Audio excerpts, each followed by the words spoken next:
perhaps zoologist Michelle Louie can answer that question. He runs the Amneville Zoo, where he specializes in predators like wolves and big cats, and has been investigating the beast story for some time. I've sent Daniel to his zoo to check out his take on the beast.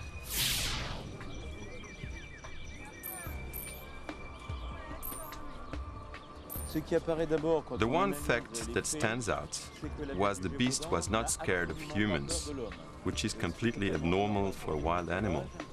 Therefore, it was an animal that was brought up by humans and then trained to kill. Michelle Louie says the Beast of Gevaudan showed typical characteristics of the wolf and the dog. A telltale white mark on the chest and a fluffy tail are the signature of wolf-dog hybrids, as is the aggression. In fact, Michelle Louie was even more specific. He told us the beast's father was a wolf and the mother was a dog. And this type of crossbreed will have the cunning of a wolf and the trainability of a dog. This one, he theorizes, was trained to kill.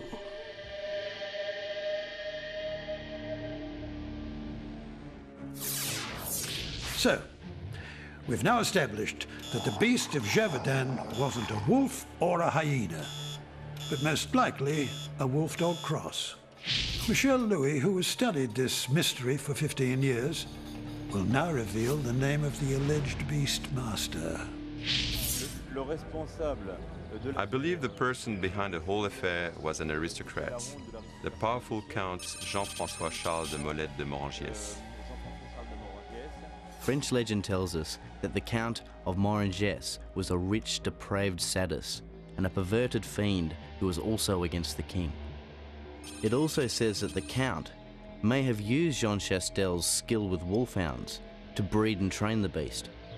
He also thinks that Jean Chastel's son, Antoine, was involved in the killings. Jean Chastel was one of the best hunters of the region and was one of the only people to have a gun, which was very rare at the time. So if he wanted, he could have killed the beast at any time. Everything in the analysis of the beast story shows the culpability of the Chastels. It's very easy to make the case against the Chastels, but not so for the Count of Morangiès. So where does Michelle Louie get his information? In the late 1700s, during the time of the beast's attack, the official form of investigation was called the procès-verbal.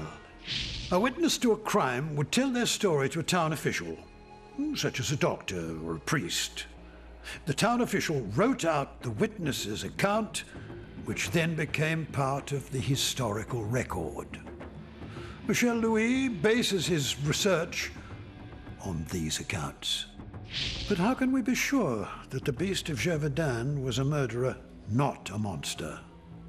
Natalie has tracked down Lauren Monte, an investigator who studied criminology at the Paris University and works with the French police as a criminal profiler. Using FBI methodology, Monsieur Monte has investigated all the facts. He has reviewed the archive material and has come to the same conclusion as predator expert Michelle Louie, that the beast was likely part of a criminal conspiracy to terrorise and murder hundreds of people. Based on his analysis of the evidence, he's come to some shocking conclusions about the killing spree.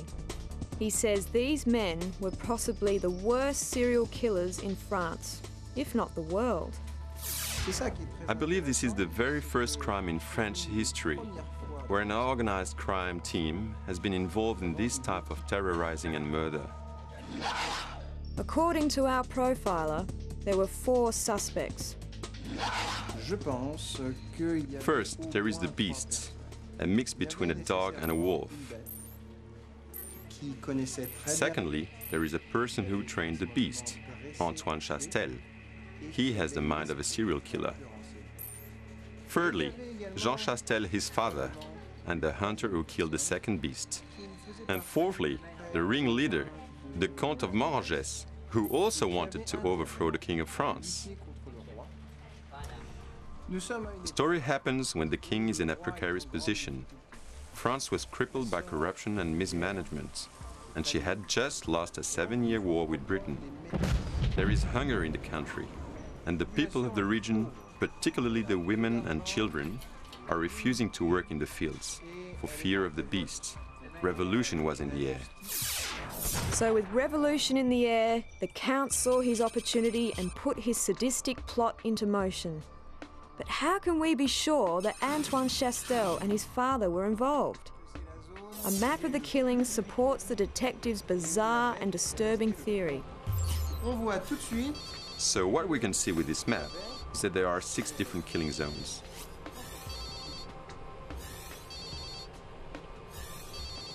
If we take a look at Zone 4, we can see that all the murders are very organised, all following a straight line. A wild beast wouldn't do that. Zone 6 is where the beast remained the longest and where the most murders occurred. And guess who lived there? Indeed, the Chastel family lived there, and the beast that Jean Chastel killed was killed right next to the house. What we know is that the organized serial killer always starts his action far away from his home and works his way back to where he lives.